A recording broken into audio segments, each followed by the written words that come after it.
This next item is from the Echo Sunday, May the 5th, and is headed Prime Piece of Rail Estate Up for Sale.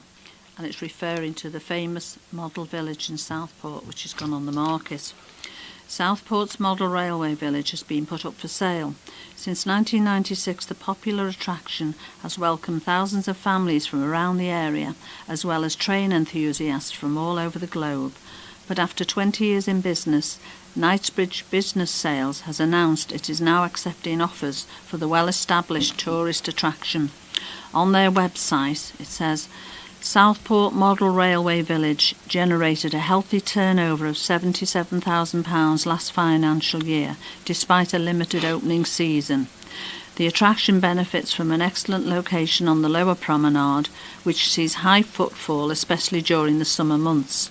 Southport Model Railway Village also boasts a 4.5 out of 5 rating on TripAdvisor and is ranked second of all tourist attractions in Southport. There is potential for growth through increased opening hours and seasonal events. The shareholders are also willing to provide support and training to the new owners. In 1995, Ray and Jean Jones were granted permission to design and build a model village at King's Gardens by Sefton Council. With a team of craftsmen, they created a landscape for a unique model railway village, populated with miniature buildings, people, cars and trains. It was designed to reflect local architecture from the Merseyside and South West Lancashire area and is located on a 1.5-acre freehold site which includes 2 natural ponds. Today, it still remains as one of the largest displays in the UK. And if anyone would like any more information on this topic, you can visit www.knightsbridge.com/news-item/1004, and it just shows you 2 lovely pictures of a couple of the locations on the model railway village. This is a football story. It's called A Tribute to the Holy Trinity. Everton unveiled a statue commemorating the Holy Trinity. Howard Kendall, Alan Ball and Colin Harvey outside Goodison Park ahead of the match with Burnley. The sculpture outside St Luke's Church was revealed in front of a large group of supporters led by Colin Harvey, his family members and the loved ones of both Kendall and Ball. The statue depicts all 3 players on a triangular plinth, with plaques beneath detailing their history with Everton. The sculptor is Tom Murphy, who also created the club's Dixie Dean statue. Harvey, the only surviving member of the Holy Trinity, said, "It's very unusual to have a statue of you while you're still alive, but it's a fantastic feeling and a fantastic sculpture. I used to live in the next street down from here, and I used to sit out in the boys' pen just around the corner." Classics get musical makeover. The Liverpool Playhouse has announced 2 major musical adaptations as part of their autumn season this year. Musical versions of Amelie and Little Miss Sunshine will head to the Williamson Square later this year, joining Miracle on 34th Street in the new season. Retelling the story of the cult classic film, Little Miss Sunshine will run from September the 24th to the 28th. The uplifting modern hit celebrates family quirks as it follows the Hoover family on their bumpy journey through life. Olive, who has her heart set on winning the Little Miss Sunshine beauty contest, gets the chance of a lifetime, which results in her family piling into their rickety yellow camper van and trying to survive the 800-mile trip to get her there. Liverpool actor Mark Morrigan will play the role of Grandpa. Amelie will be heading to the theatre for 6 nights from October the 14th to the 19th. The stage adaptation of Jean-Pierre Jeunet's critically acclaimed film tells the story of a young woman who lives quietly in the world, but loudly in her mind, secretly improvising small but extraordinary acts of kindness that bring happiness to those around her. But when love comes her way, Amelie realises that to find her own contentment, she'll have to risk everything and say what's in her heart. Both productions are brought to the Playhouse by Celador, the worldwide production company that started life in Liverpool, when co-directors David Hutchinson and Philip Rowntree first met on an acting course at LIPA. Artistic Director at Liverpool Everyman and Playhouse, Gemma Bodinet, said, "Our audiences have loved musical productions, from Fiddler on the Roof to our current critically acclaimed production of Sweeney Todd. We are thrilled to announce that next season we will be bringing them 2 new additions to the musical theatre canon. Amelie is a magical theatrical incarnation of a film that captured the hearts of a generation. We're particularly thrilled to see it features the talents of former Everyman Company creatives George Francis and Tom Jackson Greaves. Little Miss Sunshine also takes a much-loved and hilarious film as its inspiration. Featuring one of Liverpool's best-known actors, Mark Morrigan, we are sure this will delight both those familiar with the film and those discovering the story for the first time. It gives me great pleasure to be working with Celador to bring both of these productions to the Playhouse. Starting life at Lipper, they truly are a success story of Liverpool theatre." So tickets for both of those productions go on sale on Tuesday, May the 12th at 12 p.m. via www.everymanplayhouse.com. This is one that you might want to pursue. I don't mean pursue the dog, the story. Beaches go dog-free for the summer. Heading to the beach to walk your dog is a must in the summer, especially when the sun is out. But while there are many beautiful beaches across Merseyside, some have dog restrictions in place.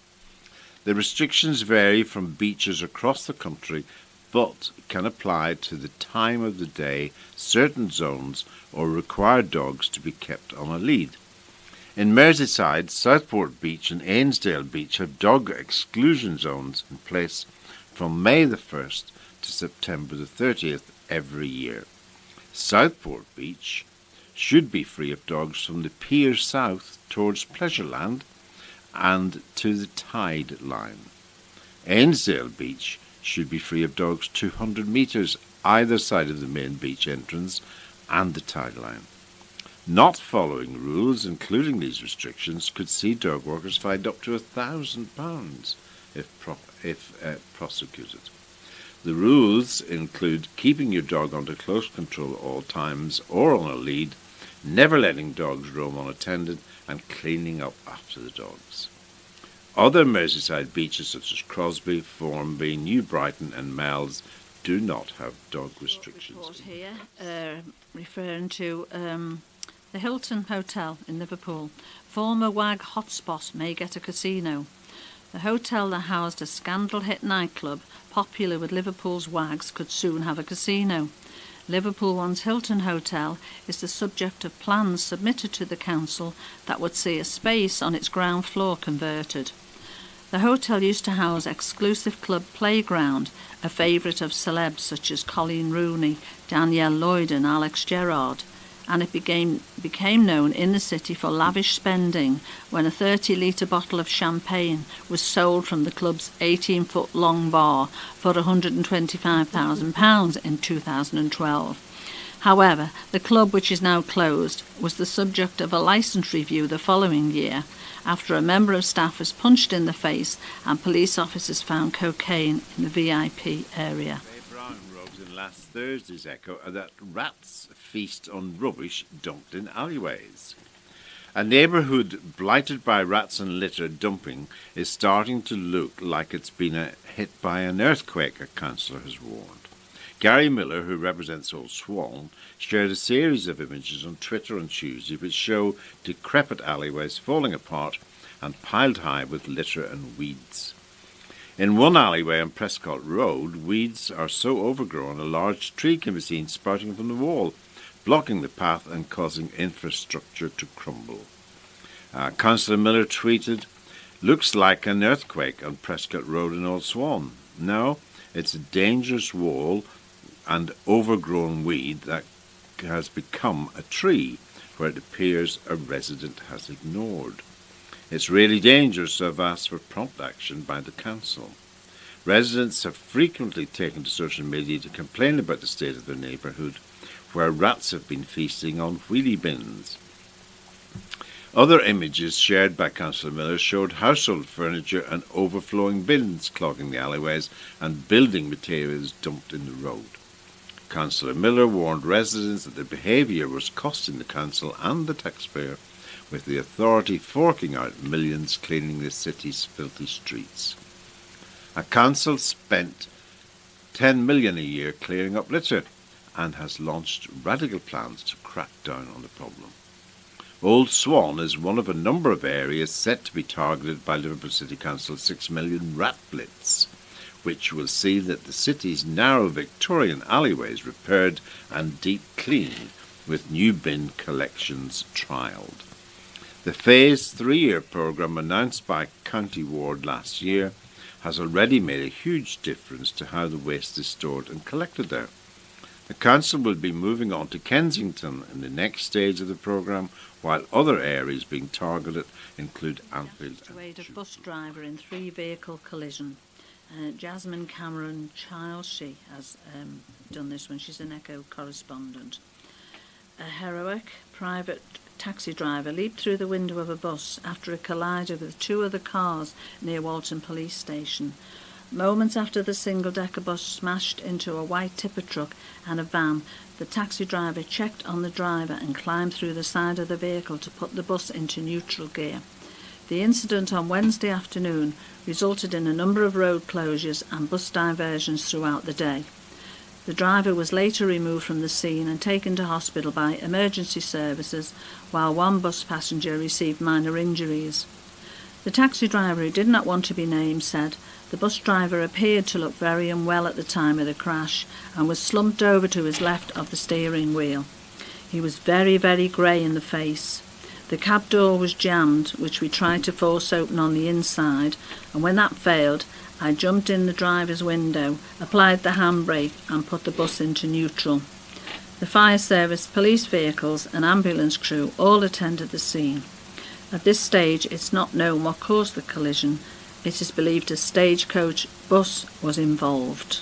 So hopefully the man who was injured is okay. It was about your big chance to adopt a traditional phone box for just £1.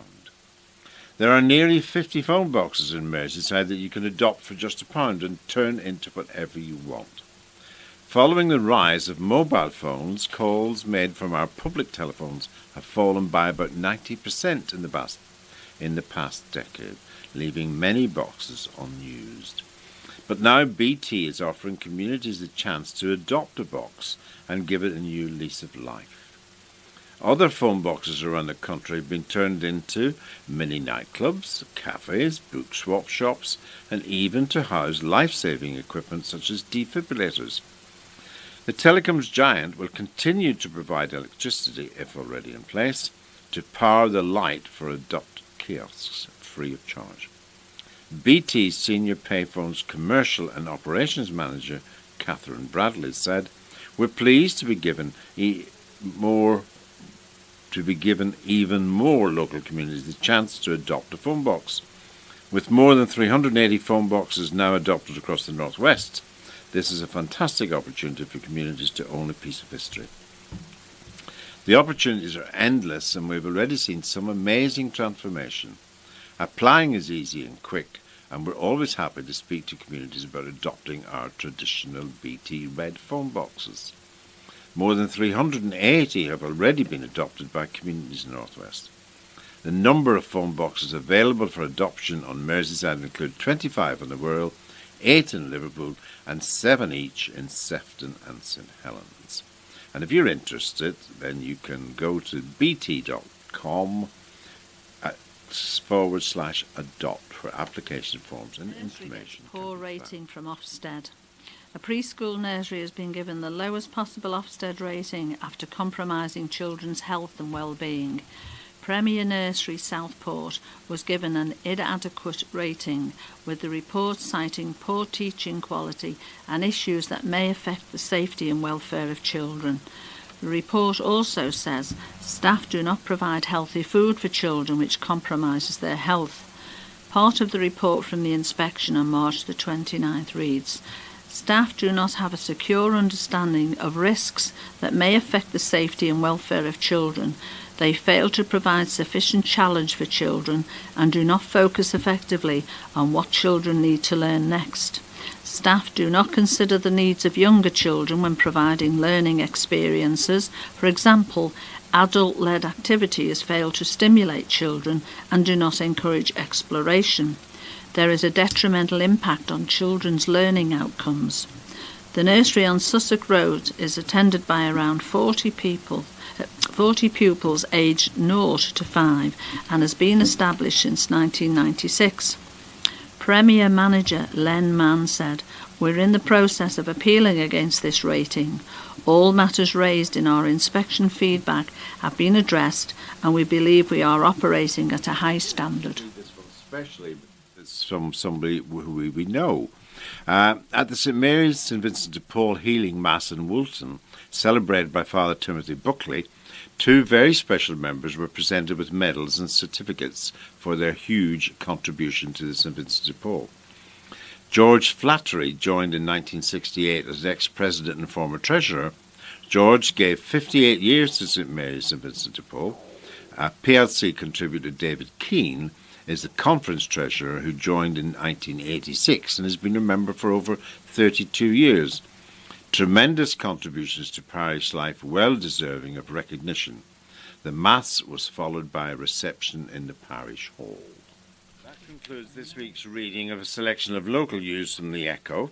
We thank them for permission to record the material and the Royal Mail for deliveries and fellow volunteers working on the LTN. When you have finished listening to the USB stick, place it and the address card in the yellow postal wallet and return it to us. There's no postage to pay. Talking newspapers are covered by articles for the blind free post concession. If you wish to contact us by phone, the office staff are only in the office on Thursday and Friday mornings between 9:30 and 11.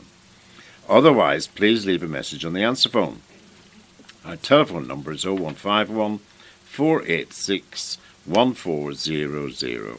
And as most of you seem to prefer putting messages in the wallets, you may continue to do so.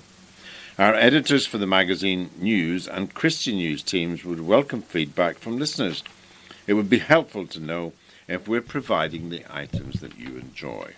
And so, on behalf of everyone at the LTN, goodbye.